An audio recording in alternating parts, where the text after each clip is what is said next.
ganon. Dito sa laro tawagin mo ako yun.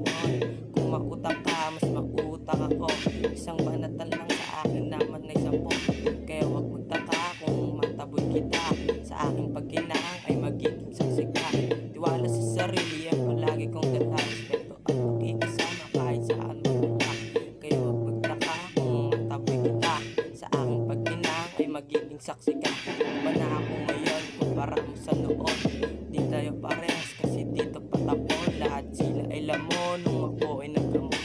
Wala nang huhugutin kasi lahat ay baon.